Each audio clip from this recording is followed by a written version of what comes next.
Our centering music today is Breaths, which you'll find in your teal hymnal, number 1001. You don't have to, but I'd love it if you'd sing along with me.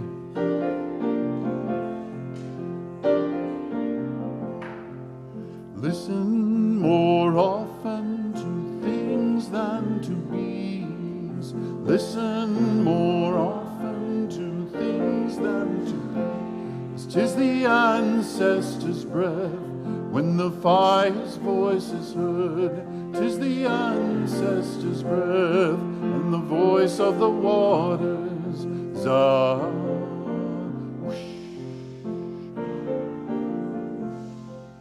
Those who have died have never, never left. The dead are not under the earth. They are in the rustling trees. They are in the groaning woods. They are in the crying grass. They are in the moaning rocks. The dead are not under the earth. So listen more often to things than to beings. Listen more often to things than to beings. 'Tis the ancestor's breath when the fire's voice is heard. 'Tis the ancestor's breath in the voice of the waters. Zah.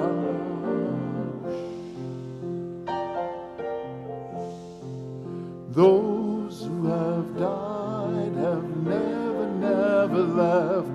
The dead have a pact with the living. They are in the woman's breast. They are in the wailing child. They are with us in our homes. They are with us in this crowd. The dead have a pact with the living. So listen more often to things than to bees.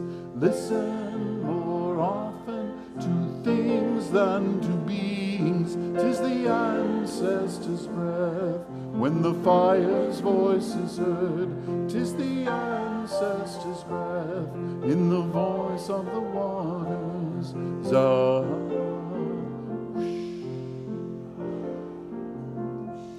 Zah.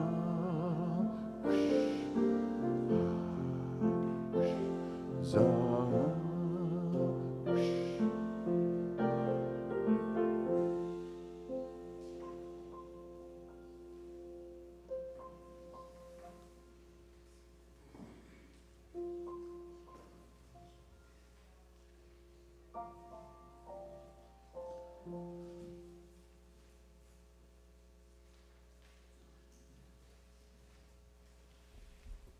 Good morning. My name is Greg Nosan. I use he, him pronouns, and I'm a worship associate here at the Unitarian Universalist Congregation of Cleveland. I'm happy to be with you on this beautiful morning. We acknowledge that we're gathering on the original lands of the Erie and of the Haudenosaunee and the Anishinaabe peoples, also known as the Three Fires Council. We recognize the need to learn more about our complex and often painful histories, to care for the land we inhabit, and to show respect to the diverse peoples and cultures who preceded us, as well as those who gather here now. Our congregation is working to build relationships with the Lake Erie Native American Council as a way of living into these words. This community strives to celebrate the inherent worth and dignity of every person, and part of that celebration includes radical hospitality. Whoever you are, whatever you look like, whomever you love, this is your place. Wherever you come from, whatever you believe, however you found us, we invite you to share your story, tell us about what matters to you, and help us shape this congregation together. Each of us is drawn here for our own reasons. For me, those include to know and be known, love and be loved, connect with my deepest values, and repair the world. Whether this is your first visit here or the 100th, I hope you'll find some of what you're looking for this morning. I know for certain that there's a lot of connection, comfort, courage, and joy waiting for you in this beloved community. I want to offer a special welcome to those of you who are joining us for the very first time. If you're interested in learning more, just complete a green card, which you can find, a guest card. I don't know why I said green card. It's an interesting slip, however, which you'll find in the pew rack in front of you. Place it in the collection plate later in the service, and we'll make sure to get in touch with you. If you're watching remotely, we invite you to visit our website at uucleveland.org or just send us an email. As we prepare to enter into sacred time and space, please take a moment to set any of your electronic devices to worship mode. As you may notice, the chalice has already been lit, but I want you to join me in reciting the words of our chalice lighting anyway. And you can find them on the yellow card in the pew rack in front of you. Maybe it's not already lit. Randy just lit the first light, but now they're doing the rest. Here are the words.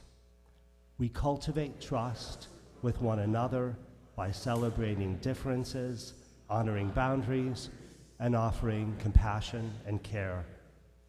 We listen to each other deeply with curiosity and wonder. We speak for ourselves without need to defend ourselves or persuade each other. We create safe and brave space for healthy conflict, creativity, and fun. We reconcile through forgiving and making amends when we hurt one another. Good morning. I'm the Reverend Randy Partain. My pronouns are they, them, and I am delighted to be with you in worship today, whether you are here in person or joining us online. We do something when we gather together, and sometimes we do it online with some comments that we make, and sometimes we do it here in person, and for some people it is their favorite part of the service, and for some people it is the thing that they dread most about the week, because we normally take a moment and greet one another here toward the beginning of the service. And I just want to suggest a reason why we do that. It may not be your reason for doing it. It doesn't have to be. I'm going to suggest a thing. You can take it if you want it and toss it if you don't. But one of the reasons that we do that is because we come in here with so many things on our minds, and we come into this space with other people, and that greeting one another gives us a moment to see that we are present and creating space with others. We're not just in an isolated little bubble. We are interdependent beings, and the way that we do worship is an interdependent practice. And so as we take a moment, in just a moment, to say good morning to folks, I invite you to think about that you are creating space and welcoming someone into that space with that moment. It isn't just a way to say, hey, I need to talk to you after the service about that thing that we were going to talk about in the committee. It's an opportunity to say, I hope that this is home for you, to another human being. So we are going to sing hymn number 336, All My Memories of Love. That's in the gray hymnal.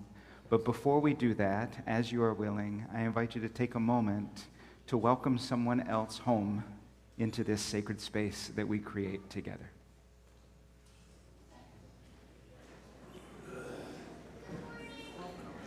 Well,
We do bring a lot of things into this space. Memories, fears, things that we are celebrating, things that we are worried about. And all of that is welcome.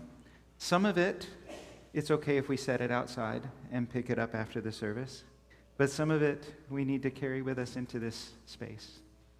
And if you're online with us today and you want to share any joys or concerns that you're carrying with the congregation, I invite you to put that in the comments below the video. If you're here in person, we have a Joys and Concerns book that you can write in before the service, and we do have a few things here today. One of them is kind of hard, so I'm just going to let you know. I'm going to have a moment. But we are excited that Kat Papkun is here with us, has recovered enough to get around. Welcome, Kat. Kat has 2 to 3 months of recovery ahead, so this is a stone of gratitude and also a stone of commitment to continue caring for Kat in those 2 to 3 months of recovery. And someone turned 9 yesterday. Is this Highland?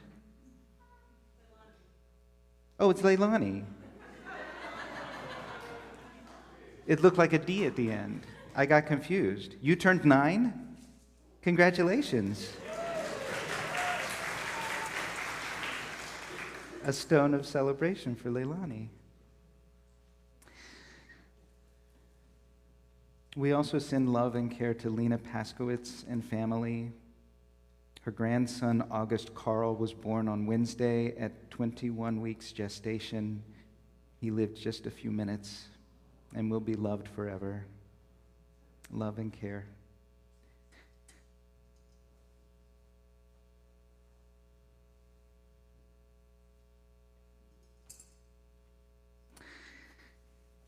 And a stone of surprising joy, because instead of hearing, "Be still and breathe," we have a treat, and Daria is going to be sharing Etude by Philip Glass. Daria has a recital here on June 10th in the evening that I hope you'll be able to attend. Thank you, Daria, for stepping in and playing during our Joys and Concerns time today. What else do you want to acknowledge today? I invite you to come forward and place a stone in the water to acknowledge any joys or concerns you carry with you. And if you're not coming forward, I just invite you to send love and care to those who are, or spend this time in quiet contemplation.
We place a stone for those joys or concerns shared online today. And we acknowledge that every week this is kind of a practice of letting go of something, maybe. And yet, in a way, it's also a practice of ensuring that we're intentional about what's worth holding on to. There's a song by Olivia Fern that I wish I had thought about before today's service, but in it she says, what matters in the end is not the money, but the time that we spend. It's not what we have, but what we share. It's not our possessions, but our love and care. And that's kind of what this ceremony is about each week. We say, I can let go of this and trust, and this is also something worth holding together. So may we hold these joys, these concerns, these griefs, these sorrows, these exuberant celebrations together with one another in community. Amen. And blessed be.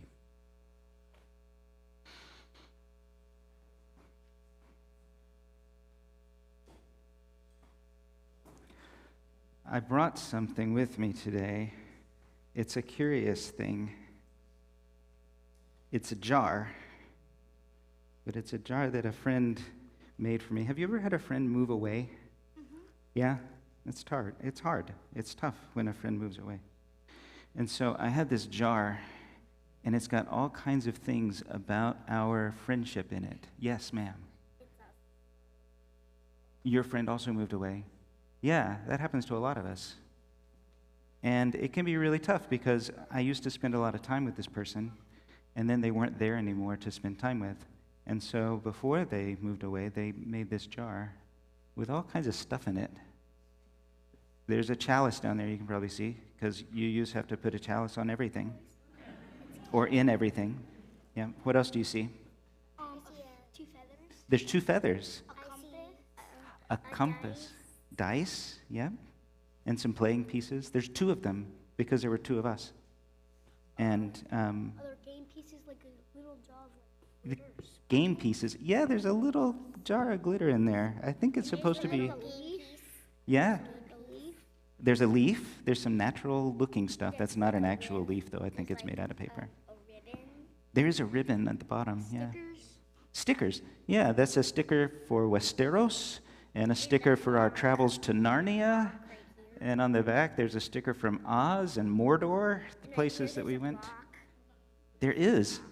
That's actually a little funny door. It's a little tiny door. I see it. I see the little. Yeah. That's funny. Because as friends, the compass that you noticed, that we kind of gave each other direction from time to time. We helped each other fly a bit.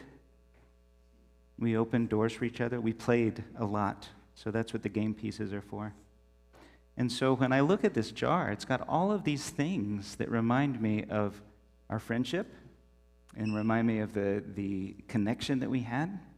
And it makes it a little easier for that person not to be right here playing games with me in the moment, because all of this matters. It's really important to me. So if you were going to make a jar, if you were going to move away and you wanted to make a jar, you might think about what kind of things would you put in your jar that you want people to remember. Would you put feathers and a compass? Would you put a chalice? What else would you put if you wanted somebody to be able to think of you fondly? What would you put in a jar? Do you know of some things? Oh, I would put some stuff that reminds us of some stuff we did together. Yeah, some stuff that reminds you of what you did together. Maybe a picture. A picture? Of yourself. Sure. Yeah, because if you move away, people might forget what you look like. What else? If you were going to put something in a jar to help someone remind you if you were going to move away, is there something specific you'd want to make sure that they had in that jar? A treble clef? A vacuum tube. A vacuum tube? That thing that you borrowed but never returned, there in the jar for them to look at, sealed away for perpetuity. A gemstone? A flower. Yeah? Coffee beans. Isn't it amazing how different and unique all of those things are? Nobody else's jar would look quite like this one, because my friend was a very unique person, and the relationship we had was very unique. So what we're going to be talking about today is maybe that kind of thing. Like if we were going to put things in a jar and have folks remember us if we moved away, what kind of things would we put in there? And I think it's an interesting thing for us to think about. So thank you for looking at my friendship jar with me, and for thinking a little bit about what you would put in yours. And I hope that as we continue to move through the service, that some more ideas come up for you. Thank you.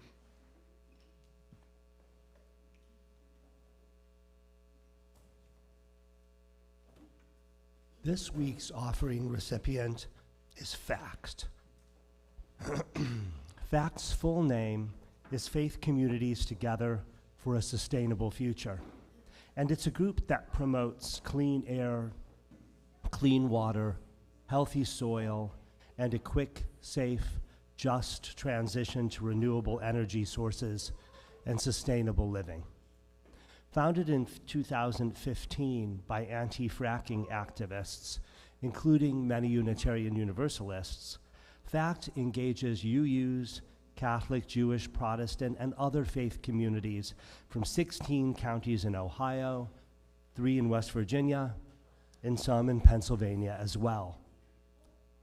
Pact sparks conversations and creates change through a vigorous speaker series, podcasts, and many other efforts focused on bringing environmental activists of faith together.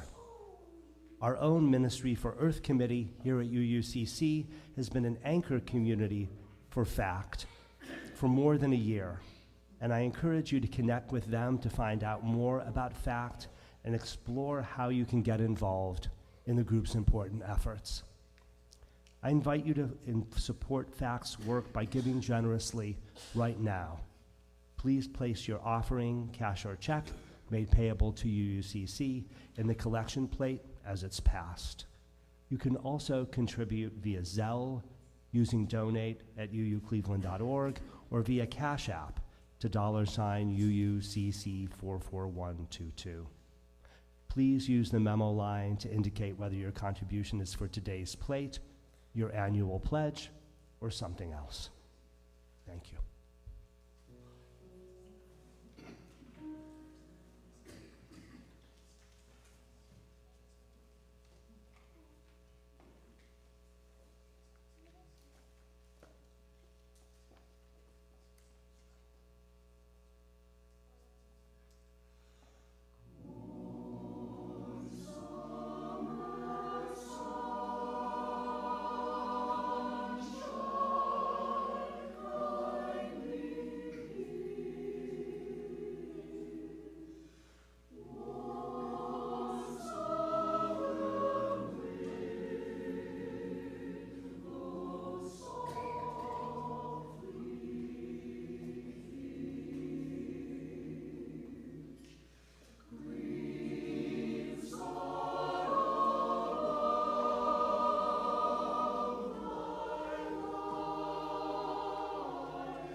All this I laid to heart, examining it all, how the righteous and the wise in their deeds are in the hand of God. Whether it is love or hate, one does not know. Everything that confronts them is vanity, since the same fate comes to all, to the righteous and the wicked, to those who do good and those who do evil, to the clean and the unclean, to those who sacrifice and those who do not sacrifice. As are the saints, so are the sinful. Those who swear are like those who shun an oath. This is a grief in all that happens under the sun, that the same fate comes to everyone. Moreover, the hearts of humans are full of doubt. Madness is in their hearts while they live, and after that, they go to the dead. But whoever is joined with the living has hope, for a living dog is happier than a dead lion. The living know that they will die, but the dead know nothing. They have no more reward, and even the memory of them is lost. Their love and their hate and their envy have already perished. Never again will they have any share in all that happens in this life.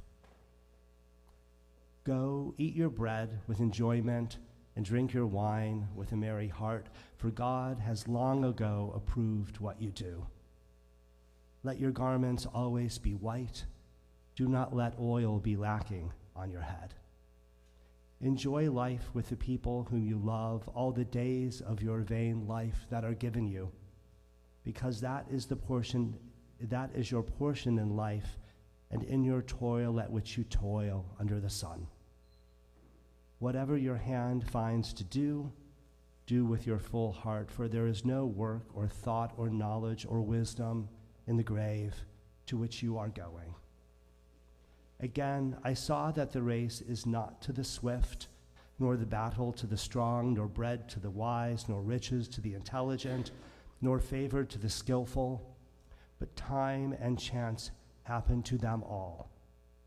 For no one can anticipate one's time. Like fish taken in a net, or like birds caught in a snare, so mortals are surprised when calamity falls upon them.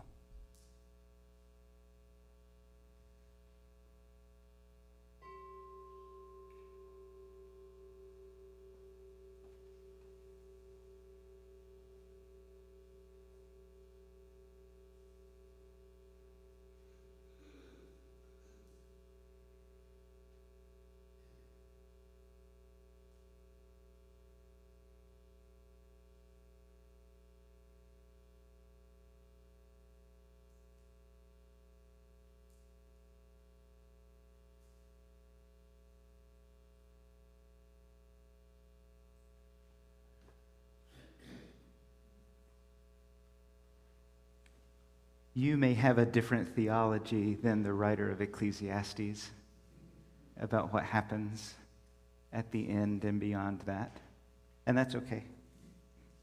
Ecclesiastes is kind of like a long written version of those memento mori coins that say, remember, you're mortal. But the other side of that coin is also there in Ecclesiastes. It says, so remember to live. Remember to live. There are lots of traditions, spiritual traditions, that have these practices that Unitarian Universalists, for whatever reason, have not embraced.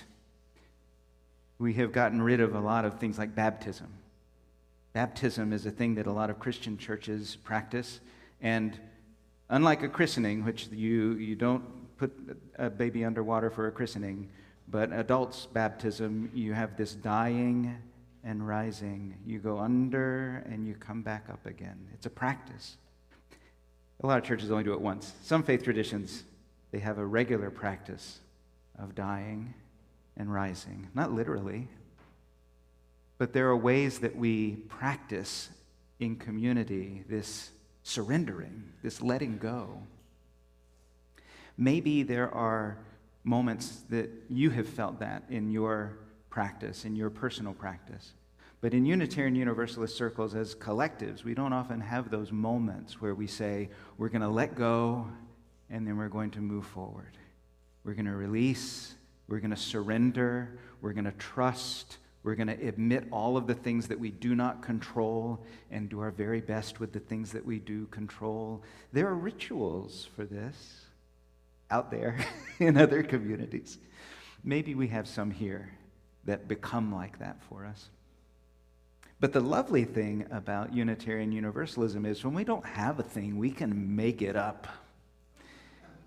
And there are Unitarians in Canada that have started creating rituals for the dying.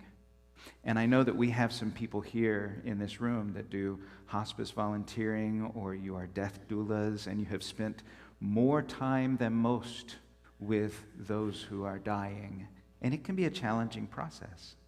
Sometimes a death doula can just let someone know what's going to happen so that they're prepared for what that's going to be physically like, and it can be a great relief because understanding what's going to happen can really alleviate some anxiety about not knowing.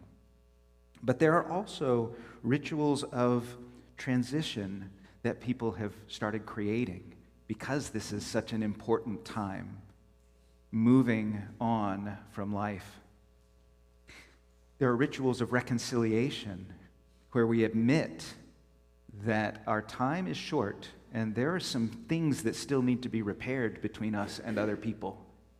We have rituals where we can hold in a container that act of reconciliation and repair.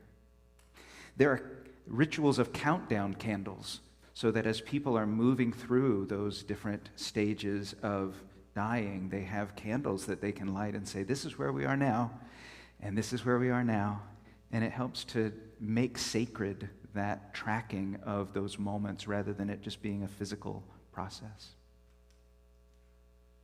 One of the reasons that I think we don't embrace those rituals or don't think about them too much ahead of time is because it's just scary. We don't talk about death very much as a culture. And so we don't have a sense of understanding the process. We don't have a sense of being at peace. And so when a lot of people reach that threshold, they haven't done a lot of preparation. They haven't even done a lot of talking about it. So it's really interesting that now that there are not religious communities that are practicing surrendering and dying and rising and all of that, we now have death cafes. Death cafes. Somebody said, what? This originated with a Swiss sociologist and anthropologist named Bernard Cretaz, and he organized the first Café Mortel in 2004. And then a UK web developer, John Underwood, was inspired by this work and introduced death cafes to London in 2011. And they launched a website, of course, because it's not a thing if it doesn't have a website.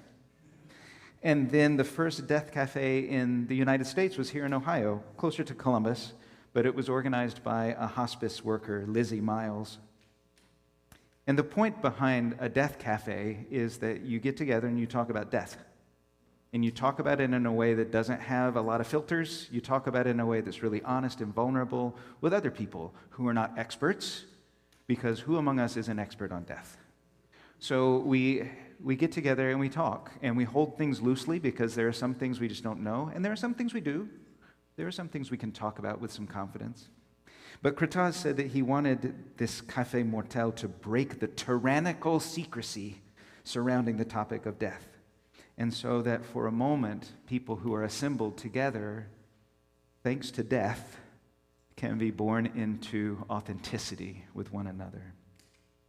There's actually an old pagan tradition of funeral feasts that emulate this very thing. But I'm not sure that Bernard Cretaz knew that he was reinventing something. It probably seemed very, very new. Maybe he knew, I don't know. But pagan traditions of funeral feasts are opportunities for the living to bond together with one another while letting go of what weighs on their hearts. And that's an important thing for us to be able to strengthen our bonds with the people around us in community, and also to let go of those things that weigh us down, to have that sense of surrender. It's one of the reasons why I really love that one of our auction items every year, just about it seems, is there's a couple of people that do end-of-life planning. If you come to this year's auction and you see it on there, I highly recommend it because it's a really great thing to do ahead of time. There are so many moments where I meet with families who are preparing a celebration of life, and they say, I really don't know what they would have wanted us to do. We never talked about it. Well, what are some of their favorite authors? What are some of their favorite poems? Well, I don't know. What are some of their favorite hymns or songs? It doesn't have to be in the hymnal. I think they liked this piece of music. Okay, well, there's something to start with. How much more of a gift is it for us to put down on paper somewhere or in a Google Doc some indication of, here's some meaningful poetry that has really guided me, or a scripture. Here's what I call scripture, and put it down for people.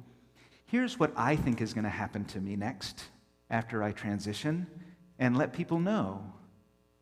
Sometimes we attend celebrations of life, and people are just kind of giving their best guess. But what a gift to think about it ahead of time and to let people know. Maybe beyond just putting it in a Google Doc or writing it down on a piece of paper, maybe you gather people around you and have a conversation. You know what would really be lovely is for everyone to sing this piece of music. You know what would really be lovely is for you to share some memories about me. You know what would really be lovely is if you do not tell that story about me that embarrassed the crap out of me, and I don't want that at my celebration of life. Can we not have this? Please, not this piece of music. This piece of music is morose and sad, and I don't want people to feel morose and sad. Don't do that. One of the things over sabbatical months, one of the things that I spent a lot of time on, and it's still not finished, but I started developing a cinematic scripture, is what I'm calling it. Places where our values are represented in film somehow, that we can look at and say, that's what interdependence looks like. That's what it looks like for people to live into liberating love, and to see that, to have that touchstone in a movie. And there's this film that I came across called After Yang. And it's a beautiful, sacred film about grief. It's in the future, and this family has an AI big brother because they have adopted a Chinese daughter, and they are not Chinese. And so they have an AI big brother who is also not Chinese, but has knowledge about Chinese culture, has the appearance of being Chinese, gives this little sister a sense of belonging and familiarity. And as happens with machines, the AI breaks down, and it's not able to be repaired. Yang is the name of the big brother AI. And they find out that Yang has had this experimental technology where Yang got to choose what he would just take pictures of. He would capture moments, short clips of video, kind of like a Vine, if you remember Vines, like shorter than TikTok. And Yang would just choose. It wasn't prescribed, it wasn't programmed. Yang got to pick. And as they play back through these moments that Yang selected to file away into memory, it was not big, exciting celebrations. It was not moments of deep despair. It was everyday moments, just everyday being, a conversation about tea, a moment where somebody was just staring off into space, a time when people were just gathered together waiting for a picture, an actual picture, to get snapped. Mundane, ordinary things. That's what Yang thought was worth remembering. We don't often do that at celebrations of life. We don't say, oh, this person and I shared this boring conversation about absolutely nothing, and it was glorious. We talk about big achievements and accomplishments and all of those things, which are important to us too. But part of talking about death ahead of time in a situation like a death cafe or a family gathering, part of talking about that ahead of time might be to be able to say, you know what I really remember about us that I absolutely cherish? Was that dive of a restaurant that we went to, and the food was so horrible, and we had such a fun time there. Or that moment when we were walking down that same path that we have walked hundreds of times, but the sun just captured the shadow of the leaves just right. Do you remember that moment? I remember that one moment. There's value in talking about these things, the things that we want to be remembered by, the things that we would put in a jar. If we wanted somebody to be able to put a jar on the shelf and think of us. But some of those things that you can't capture in a jar.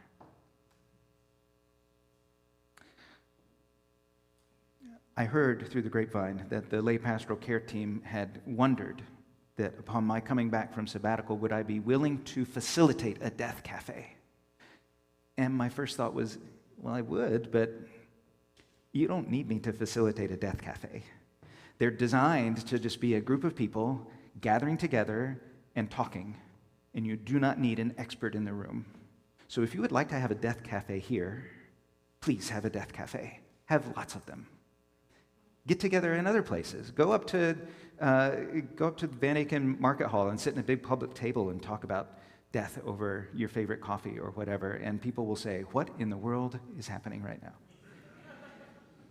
Or in a place where you feel like you can have freedom and authenticity to just share what you're worried about, what you're thinking about, what you're excited about a subject that we don't really talk about much.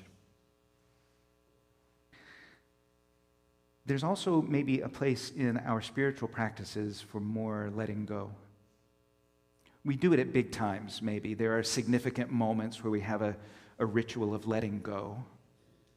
But maybe it would be worth exploring in our own spiritual practices what it looks like to just regularly release things. Can I pick up a stone as I'm walking and then choose a place to set it down and not take it with me? It doesn't have to be a complicated ritual. Can I blow the dandelion seeds? I know I'm going to get so many hate emails about. Can I blow the dandelion seeds and just watch them drift and not have to burn them because they're a weed? What ritual of release or ritual of letting go might be meaningful in your personal spiritual practice that can give you a little bit of rehearsal ahead of time? Here's the big one, though. The most painful thing is for somebody to reach the end of a journey and realize that that thing that they needed to repair, that reconciliation that needed to happen, has just waited too long. So maybe in addition to this ritual of letting go, simple things that we can do, maybe another simple thing that we can do is a regular practice of reconciliation. Because Kohelet had it right. I mean, the writer of Ecclesiastes says, we don't know what's going to happen. We don't know that that wheelbarrow is going to be out there for us to fix tomorrow, or that we're going to have the tools necessary to do it, or that we're going to be there to fix the wheelbarrow tomorrow. So if something needs mending, maybe mend it now. Mend it in the present tense. Don't wait until decades from now when you say, I wish I had apologized when I had a chance. Repair is some of the most important sacred work that we do. And it is a way that we practice dying well. Because that repair work is the thing that we don't want to have unfinished at the end. That's the thing that we want to have peace about. So that relationship maintenance that we might do is a way of preparing ourselves for a peaceful transition. It also prioritizes our connection and makes us stronger in a lot of other ways as community. It helps the living be a lot more enjoyable too. So all of these things, gathering together and talking about our fears or our excitement, being able to let go of things that we don't need to carry, regularly practicing repair and maintenance in our relationships. All of those things help us be alive. It's the other side of the memento mori coin. Remember to live. Remember to love. And remember to learn how to let it all go. So hopefully there is something in there that you can carry with you. We are going to sing together a song about our life flowing on in endless song, and I hope that that is truly what we take from this, is that our lives are worth living and that they are precious. So may we rise in body or spirit as we sing together hymn number 108, My Life Flows On in Endless Song.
It's one of the things that we inherited from our universalist forebears, is this sense of confidence that love prevails and that everyone gets to go to heaven and we don't have to worry about our final destination, and so we can be busy about creating heaven on earth to the best of our ability because we don't have to worry about what happens next.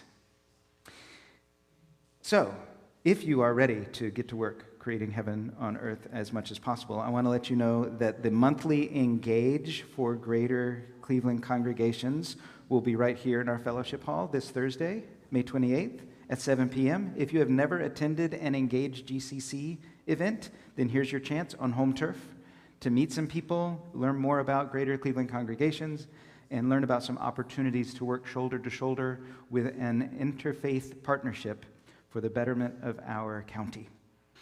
There's also a new initiative that they're going to be rolling out to resist authoritarianism. It's called Not With Our Money. And I think Bob Stabe or Pat Dillard or Bev Austin could give you more information about that. There's Bev. and others might be downstairs in the fellowship hall after the service. Also, please consider signing up for the 6th cohort training for the UUCC pre-trial support team. Our navigators are really doing an amazing job, and we're at a point where we have more referrals than we have volunteers. And so every volunteer counts, matters, is important. What you would be doing as a volunteer is essentially helping a person through one of the most confusing and frightening moments in their lives, and you will have the support of an experienced group of folks helping you in the process. It's about 2 hours a month, I'm told, and there are flyers in the fellowship hall with all the details. We're going to be lifting up this pretrial support team in a service in June, but unfortunately, it's going to be after the training. So you want to get trained first and then hear all about how wonderful you are. We also would love to have a little more support in our youth programming. There's a couple of specific things that Jenny is asking for. First, presence. Would you be interested in leading a fun, food-based activity with children after worship this summer? Or do you have another idea? Because Jenny is not sold on having to have it a particular way. There will be a support person there, so you won't be doing it all by yourself. But if that's something that you would be excited to do, please talk to Jenny Papp about that. With We Worship, with this space here, it is helpful for things to be restocked and straightened up before the next worship service. It does not have to happen on a Sunday morning, but a couple of extra hands helping to keep this space welcoming and inviting would be helpful, especially because Jenny is sometimes away and is not able to do those things herself. But it's not a difficult thing, and they say they'll help you know what to do, so you'll have some guidance there too. Also, food. We would love to have some additional people preparing supper for the Youth Academy and the community of Rainbow Affirming Youth. Sorry, the youth community here and the community of Rainbow Affirming Youth. And if you are wanting to provide some nut-free single-serving packages of snacks, those are always helpful in our youth areas. You can see the newsfeed on our website for more information or reach out to Jenny Papp with questions to sign up. In 2 weeks, we're going to be out on the lawn for our flower ceremony, weather permitting. So bring a comfortable chair, bring a flower or more, and we'll explore our covenant and repair and what it means to exchange flowers with each other. And then we'll have our annual meeting, hopefully also outside, and we're hoping for beautiful weather. So whatever you can do to make sure we have beautiful weather in 2 weeks, do that too.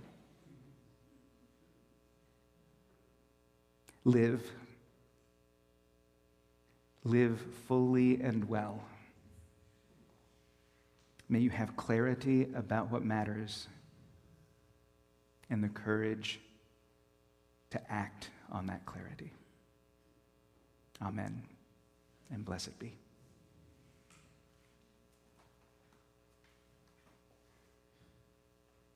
Please join me in extinguishing the chalice with the words found on the back of the yellow card in the pew rack in front of you. We extinguish this flame, but not the light of truth, the warmth of community, or the fire of commitment. These we carry in our hearts until we are together again.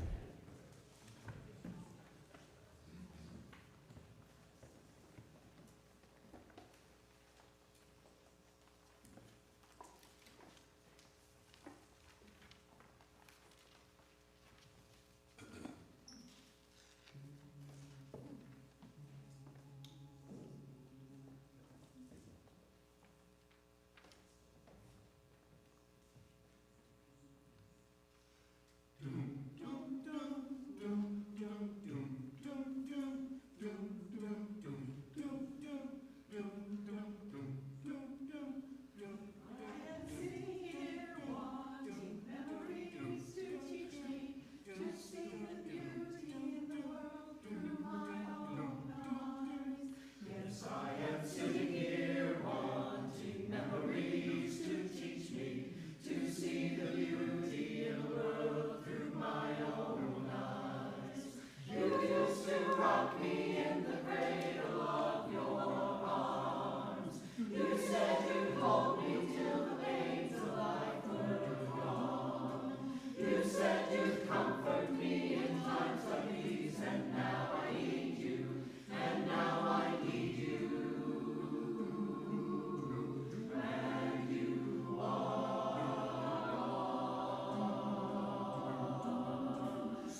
singing